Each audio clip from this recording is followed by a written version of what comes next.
ప్రస్తుతం ఎక్కడ చూసినా కూడా ఐపీఎల్ ఫేవర్ అయితే నడుస్తూ ఉంది. ఇండియన్ ప్రీమియర్ లీగ్ 2024లో ప్రతి మ్యాచ్ కూడా ఉత్కంఠగా సాగుతోంది. ఆఖరి బంతి వరకు కూడా ఫలితం తేలే పరిస్థితి అయితే ఉండట్లేదు. ప్రతి ఓవర్ కూడా నరాలు తెగే ఉత్కంఠను అయితే అందిస్తూ ఉన్నాయి. ముఖ్యంగా ఆదివారం జరిగినటువంటి చెన్నై వర్సెస్ ముంబై మ్యాచ్ గురించి అయితే ఇప్పటికీ కూడా ప్రేక్షకులు మాట్లాడుకుంటూనే ఉన్నారు. ఎందుకంటే హిట్ మ్యాన్ రోహిత్ శర్మ శతకం బాదినప్పటికీ కూడా ముంబై జట్టు అయితే 20 పరుగుల తేడాతో చెన్నై చేతిలో ఓటమి పాలైంది. ఎవరు కూడా అంటే ఒక్క ముంబై అభిమానులు మాత్రమే కాదు, ఐపీఎల్ ఫ్యాన్స్ అందరూ కూడా ఈ మ్యాచ్లో అంటే దీన్ని తీసుకోలేకపోతున్నారనమాట. రోహిత్ శర్మ ముఖ్యంగా సెంచరీ చేసి ఆఖరి వరకు 20 ఓవర్ల పాటు క్రీజ్లో ఉండి కూడా టీంని గెలిపించలేకపోయేసరికి ప్రతి ఒక్కరు కూడా చాలా అంటే చాలా డిసప్పాయింట్ అయ్యారు. ఆ డిసప్పాయింట్ అయిన క్రమంలోనే ముఖ్యంగా రోహిత్ శర్మనే టార్గెట్ చేస్తూ విమర్శలు అయితే గుప్పిస్తూ ఉన్నారనమాట సోషల్ మీడియా వేదికగా.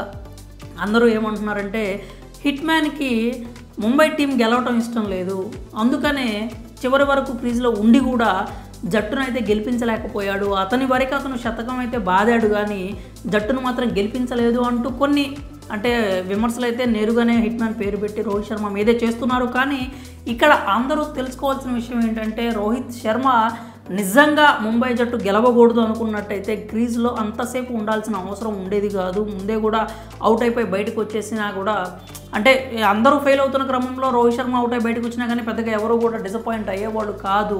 అతను టీంని గెలిపించాలనుకున్నాడు కాబట్టే అంతసేపు క్రీజ్లో ఉన్నాడు అని చెప్పి అందరూ అయితే అర్థం చేసుకోవాలి. నిజంగా వాళ్ళు అంటే అది కోపంతో వచ్చినటువంటి బాధతో కూడిన కామెంట్స్ తప్పితే అక్కడ ఏది కూడా ఆధారాలు కానీ లేకపోతే కావాలని రోహిత్ శర్మ టీంని ఓడించడానికి అలా చేశాడు అనడానికి కూడా ఎలాంటి ఆధారాలు లేవు. తన వరకు తానైతే కష్టపడైతే ఆడాడు. కాకపోతే అందరూ ఏం చెప్తున్నారంటే చివరిలో ఆడినటువంటి 17 బంతులకి 17 పరుగులు మాత్రమే చేయడాన్ని ఉదాహరణగా చూపిస్తూ రోహిత్ శర్మకి టీం గెలవడం ఇష్టం లేదు, అందుకే స్లో బ్యాటింగ్ అయితే చేశాడు అని చెప్పి కామెంట్స్ చేస్తున్నారు. అయితే అందులో కూడా ఎలాంటి నిజం లేదని మనం అయితే ఖచ్చితంగా చెప్పొచ్చు. ఎందుకంటే ఆఖరికి ఆ 17 బాల్ ఏదైతే ఉందంటే అంటే చెన్నై టీం మొత్తం కూడా చాలా పకడ్బందీగా వైడ్ యార్కర్లు వేస్తూ రోహిత్ శర్మని ఇబ్బంది పెట్టడం అయితే అందరూ చూశారు. ఒక్క రోహిత్ శర్మ అది ఆడలేకపోవటమే కాదు, అదర్ ఎండ్లో ఉన్నటువంటి బ్యాటర్స్ కూడా ఎక్కువ డాట్ బాల్స్ని అయితే ఫేస్ చేశారనమాట. అందరూ చూశారు ఆ విషయాన్ని కూడా. ఇప్పుడు షెపర్డ్ అయితే లాస్ట్ మ్యాచ్లో ఎంత బాగా ఆడాడో అందరికీ తెలుసు, కానీ షెపర్డ్ కావచ్చు లేకపోతే తిలక్ వర్మ కూడా 30 కానీ అంత గొప్పగా ఆడలేకపోయాడు. హార్దిక్ పాండ్యా కూడా వెంటనే అవుట్ అయిపోయాడు.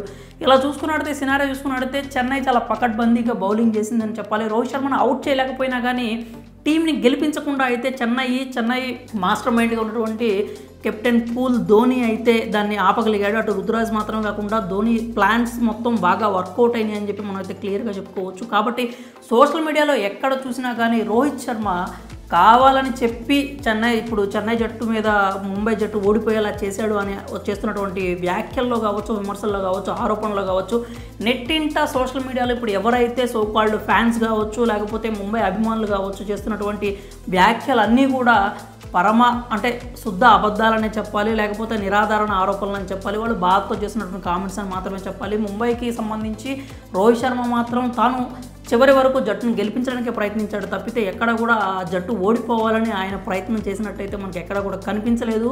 అలా అనడానికి కూడా ఎలాంటి ఆధారాలు కూడా లేవు.